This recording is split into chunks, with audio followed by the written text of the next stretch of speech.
In this video, I'm doing a position analysis from the Backgammon with Grandmasters series. Thank you for joining me. I hope you enjoy this video. Please like and subscribe, and you'll be notified every time I upload a new video. My book, Backgammon Backgame Strategies, is now available. There's a link in the description where you can buy it. And if you'd like lessons, please contact me via email. My email is in the description. So this is a position where red has a 6-1 to play. So this is a 1-point match, DMP, double match point. So there's no cube involved, and gammons and backgammons do not matter. So take a look at how you would play the 6-1 for red here. You can pause the video for a moment if you'd like, and then we'll look at the analysis.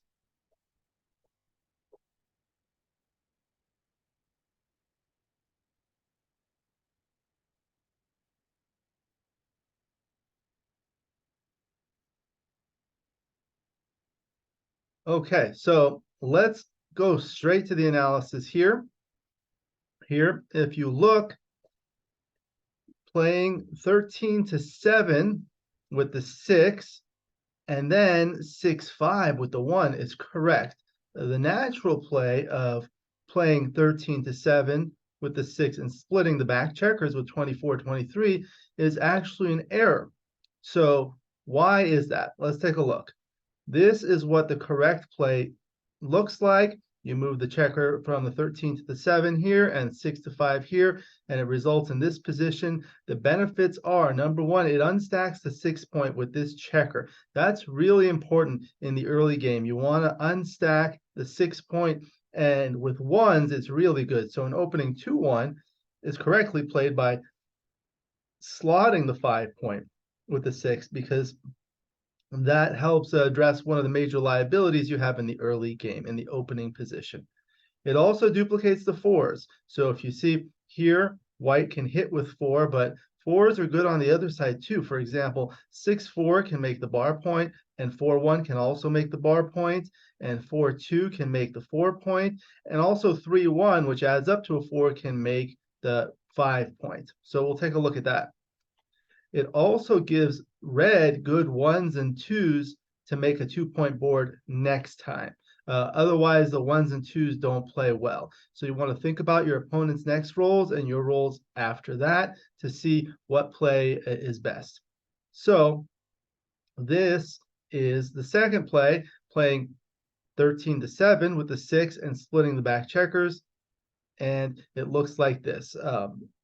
There are benefits to splitting the back checkers early in the game, and I'll go through that now. So early splits with the back checkers have pros and cons.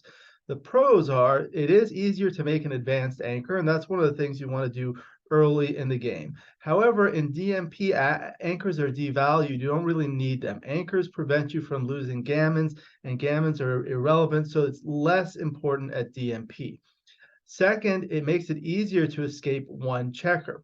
So if you split with the 1, you can escape one checker if you wanted to with a 6-5, although it would be better to make the 18-point, and then the other checker you can escape with a double 5 or partially with other numbers. And the third thing is it provides a better coverage of the opponent's outfield. So if the opponent brings checkers down from the midpoint and leaves them as builders in the outfield, you have more shots to hit them if your back checkers are split. The cons of early split are that you are susceptible to attack, especially when you split with a 2 and the opponent rolls double 5s. In particular, when there are more than 8 checkers or 9 checkers in the zone, you have to be careful there. And the other con is it does not address anything on the offense. So this is the dice distribution heat map, the equity heat map. This shows how all of white's rolls play after the top play of slotting the 5-point and after the second play of splitting the back checkers. So in this table here, this is how a 1-1 would play, a 2-1, 3-1, 4-1, and so forth, and all the numbers and an average here. So this is how it would play after slotting the 5-point, and on the upper right is how it would play after splitting the back checkers. And then this is the difference. It basically takes the value up here on the upper left and subtracts the value on the upper right from that to give you this. So that gives you the swings. So you can see the 4s are bad, obviously, because they hit, but the other rolls are really good, especially double 5 and 6-5, and this is a histogram showing that here. Those are where white can now attack, whereas otherwise it would not have been good. Let's see how they play. So this table shows how all the rolls for white play after play A of slotting the 5-point versus play B of splitting the back checkers. As you can see, 6-5, after play B, you would have been hit, and here you cannot do that, so that's much better. After double 5, you would have made 2 points, one on head and put you on the bar, and obviously it's much better if he doesn't do that. And then you can go through all the other rolls. And then this is the second roll, equity heat map. This is the same thing, but for reds plays after that. So you can see the 1s and 2s are better. For example, 4-1, 5-1, 6-1, 4-2, all these 1s and 2s play better because you can make an inner board point, or you can cover your 5-point with 1s and 2s. So let's look at this. So this is after the top play, and let's look at how white's rolls play. So this is the 6-4. So 6-4 would hit here, and 6-4 would not be able to make the bar point. Here's the 4-2. 4-2, white would be forced to hit and move up, and it would look like this, and white could not make the 4-point, which would look like this. And then the 4-1 is also duplicated. 4-1 would play like this, resulting in this position, instead of making the bar point, resulting in this position. And 3-1, again, is the last one, where white would play by hitting, and it results in this position, instead of making the 5-point, which is actually very strong because it makes the best inner board point and unstacks the 6-point to look like this. So going back to here, if you make a change here, so now we move these 2 checkers back here. Sorry, there.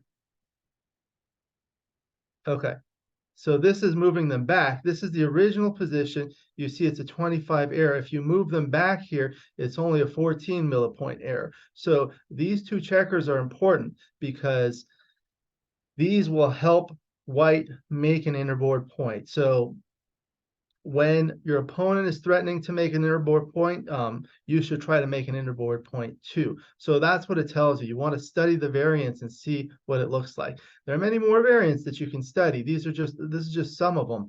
But that's how you really want to look at every position.